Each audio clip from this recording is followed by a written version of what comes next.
There was a time, not all that long ago, when an ordinary household ran on skills instead of money. When something broke, you fixed it. When you needed bread, you baked it. When a shirt wore through at the elbow, you didn't throw it out and drive to the store. You sat down with a needle and thread and you mended it, and then you wore it another 5 years. Our grandparents didn't do these things because they were quaint or charming or because they had some special love of hard work. They did them because they had to, and in doing them, they held on to something most of us have quietly lost along the way: the simple, powerful ability to need less. Here's the part that matters today, right now, in your kitchen and your closet and your wallet. Every single one of those old skills still works. The world changed around us, the prices changed, the gadgets changed, but the math never did. $1 you don't have to spend is worth more than $1 you earn, because nobody taxes it, nobody takes a cut, and it lands straight in your pocket whole. So today I want to walk you through 12 old-fashioned skills our grandparents used every single day, skills that still put real, measurable money back in your pocket right now. Some of these you'll remember from watching your own folks. Some you may have never had the chance to learn. And the very last one isn't a skill at all in the way you'd expect. It's the mindset that made all the others possible in the first place. And it's the one that quietly changes everything. Stay with me to the end for that one. Let's go. Number 12, cooking from scratch. Let's start with the simplest and most powerful of them all, because it touches every single day of your life. Our grandparents didn't open boxes and bags and microwave trays. They started with raw ingredients, and that one ordinary habit saved them a small fortune over a lifetime without anyone ever once calling it a savings plan. A bag of dried beans costs a fraction of what the same beans cost sitting in a can, and a fraction of what they cost in a ready-made frozen meal. A pot of soup made from scratch costs pennies a bowl compared to the canned or frozen version sitting on the shelf. Convenience food is convenient precisely because someone else already did all the work for you, and you pay for every minute of that labor, plus the packaging, plus the shipping, plus the profit. When you cook from scratch, you take all of that money right back. And here's the encouraging part. It does not require being a great cook or having any special talent. It simply requires starting one step further back than most of us are used to starting. Learn a handful of simple, cheap, satisfying meals you can make with your eyes closed, and you'll cut your food bill more deeply than any coupon ever could. Number 11, baking your own bread. There is almost no better example of money hiding in plain sight than a loaf of bread. Flour, water, salt, and a little yeast. That is genuinely all bread is, and those 4 ingredients cost a tiny fraction of what a single store-bought loaf runs you these days. Our grandmothers baked because bought bread was something of a luxury, and the smell of a fresh loaf filling the house was simply part of what home smelled like. But beyond the savings, which are real and add up week after week, homemade bread has no strange preservatives or additives you can't pronounce. You control exactly what goes into it, and the simple act of making it is steadying and satisfying in a way that's genuinely hard to describe until you've kneaded a bit of dough with your own hands on a quiet afternoon. It takes a little practice, that's true, but bread is a forgiving thing to learn, and even your early lopsided loaves will taste wonderful warm, with a little butter. Once you can turn a few cents of flour into a golden loaf on your own table, you'll honestly wonder why you ever paid what you'd been paying. Number 10, mending and sewing. Here's a skill that used to be absolutely second nature in every household and is now very nearly extinct, and its quiet disappearance costs us all dearly. A button pops off a good shirt and the whole shirt gets retired to a drawer or a donation bag. A small tear opens at a seam and out the garment goes. Our grandparents would have been genuinely baffled by that kind of waste. A needle, a spool of thread.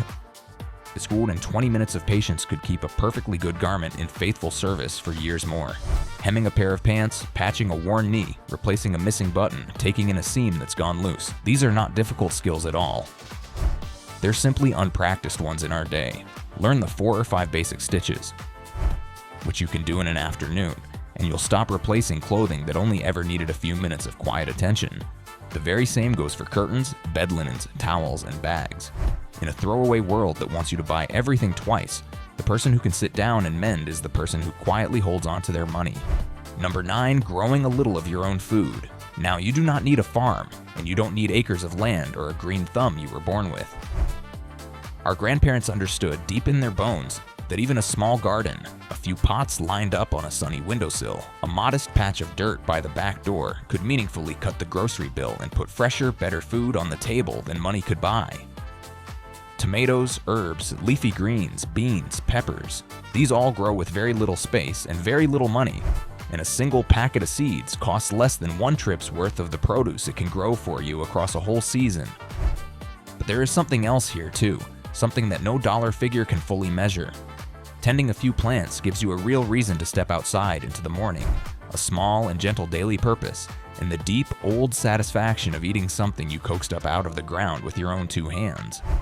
Start with just one easy thing. A pot of cherry tomatoes on a sunny step or a windowsill of fresh herbs is a fine and rewarding place to begin. Number 8. Canning and preserving. This is precisely how our grandparents made the bounty of summer last all the way through the dead of winter, and it's how they made sure they never wasted a bumper crop or let a good sale slip by. When food was cheap and plentiful, at the very peak of its season, they put it up in glass jars dried on strings or otherwise preserved, so that nothing was ever lost and nothing had to be bought out of season at a painful premium months later. The same simple logic works just as well today. When something is dirt cheap and beautiful at the height of its season, that is the exact moment to preserve some of it for the lean and expensive months ahead. Now, I want to give you one honest word of care right here because it matters. Some preserving methods have real food safety rules behind them, and getting them wrong can make you sick, so please learn the proper, current methods from a trusted and up-to-date source before you start putting things up. Done correctly, though, it is one of the most deeply rewarding money-saving skills there is. There are few sights more reassuring than a pantry shelf lined with rows of jars you filled yourself, sitting there ready and waiting for the cold months to come. Number 7. Making something out of nothing, the old art of using it all up. Our grandparents had an absolute genius for the last bits, the odds and ends, the things the rest of us scrape into the trash without a second thought.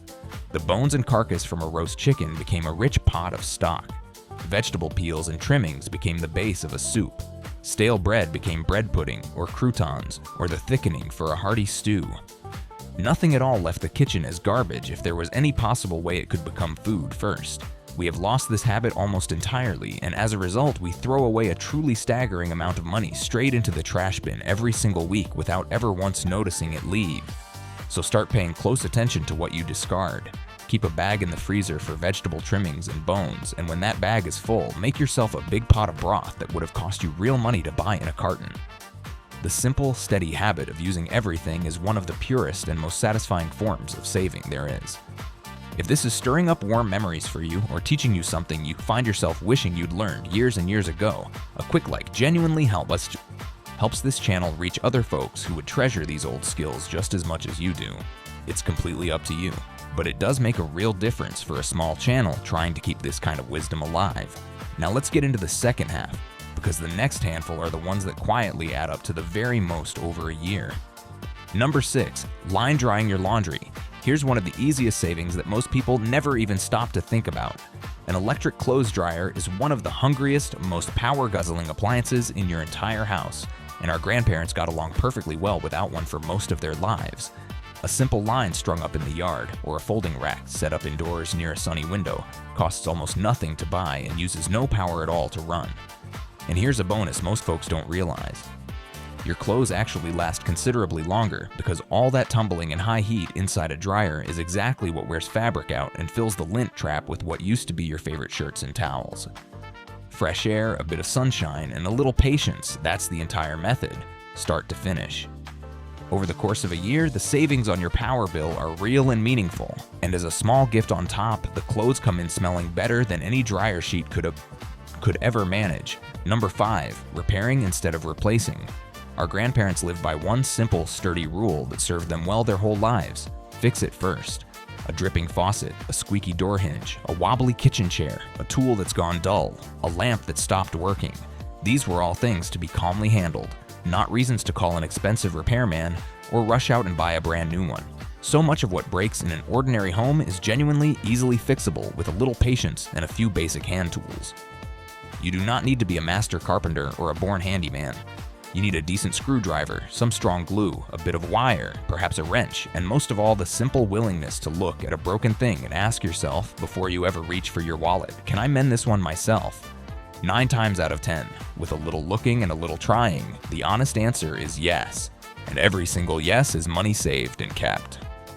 Number 4, sharing, swapping, and leaning on your neighbors. Long before everything in life came with a price tag attached, communities ran on a quiet, generous economy of helping hands. You had a skill, your neighbor had a tool you needed, someone just down the road kept chickens and had eggs to spare, and it all moved around the neighborhood without very much actual money ever changing hands. That hasn't stopped working, not for 1 minute. A neighbor who knows his way around a small engine and a neighbor who can sew a fine hem can save each other a real fortune over the years. Sharing a ladder you each only need twice a year. Splitting a big bulk purchase that's too much for one household. Trading a ride to the doctor for a home-cooked meal. Passing along the things you no longer need to someone who does. These are exactly how ordinary people have always stretched a little a very long way. And in a time when so many of us feel more isolated and alone than ever before, rebuilding even a small, friendly web of give and take is both a genuine money saver and something far warmer and richer than that. Number 3, shopping with the seasons and buying in bulk. Our grandparents instinctively understood that food has a natural rhythm to it, and they bought with that rhythm rather than fighting against it. Whatever was in season was always the cheapest and the best tasting, so that's exactly what landed on the supper table that week. And when a staple they knew and trusted was offered at a genuinely good price in a larger quantity, they stocked right up on it, because they understood plainly that the price would only ever climb from there. That lesson holds up perfectly today, dollar for dollar. Build your meals around what's cheap and plentiful in the store right now, rather than around some fancy recipe you saw that calls for things flown in from across the world. And when the things you use and rely on constantly go on a real honest sale, buy more than you need that week and store it away properly.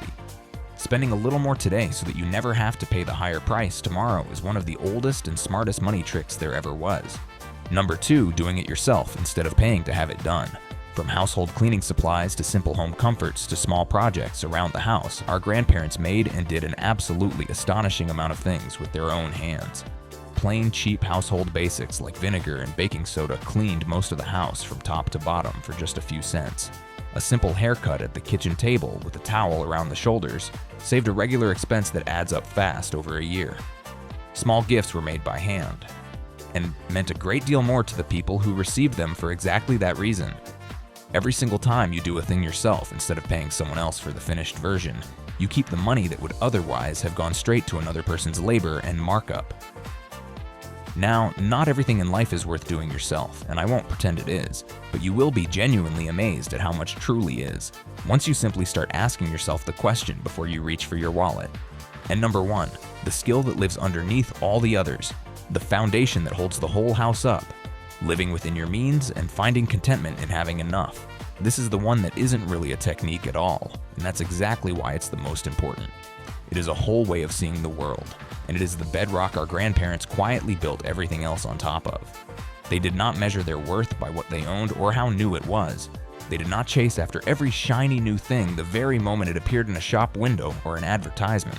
They spent less than they had, they saved whatever they could put by, and they found genuine, settled contentment in a life that was simple, honest, and solid. That single mindset is what made every other skill on this list worth having, because a person who is always hungry for more can never truly save enough, no matter how clever their little tricks and shortcuts may be. The very deepest money-saving skill of all is the quiet, freeing decision that you already have enough, and that your worth as a person was never sitting inside your wallet to begin with. Our grandparents knew that truth deep in their bones, and the good news is we can learn it all over again. So there they all are, 12 old skills that still work every bit as well as they ever did. Cooking from scratch, baking your own bread, mending and sewing, growing a little food, canning and preserving, using everything up, line drying laundry, repairing instead of replacing, sharing with your neighbors, shopping with the seasons, doing it yourself, and, above all, living within your means. You don't have to master all 12 of them by tomorrow morning, so please don't let the list overwhelm you. Just pick one, only one. Practice it patiently until it becomes second nature and you don't even have to think about it, and then quietly add another one alongside it. Bit by bit, month by month, you will find yourself needing less and keeping more, in exactly the same steady way our grandparents did, one solid skill at a time. So tell me down in the comments, which of these did you grow up watching someone you loved do? And which one are you going to bring back into your own life first? These old skills only survive into the next generation if we choose to pass them on. So please share yours below, because someone watching right now needs to learn the very thing you already know in your hands. Take care of yourself, and I'll see you in the next one.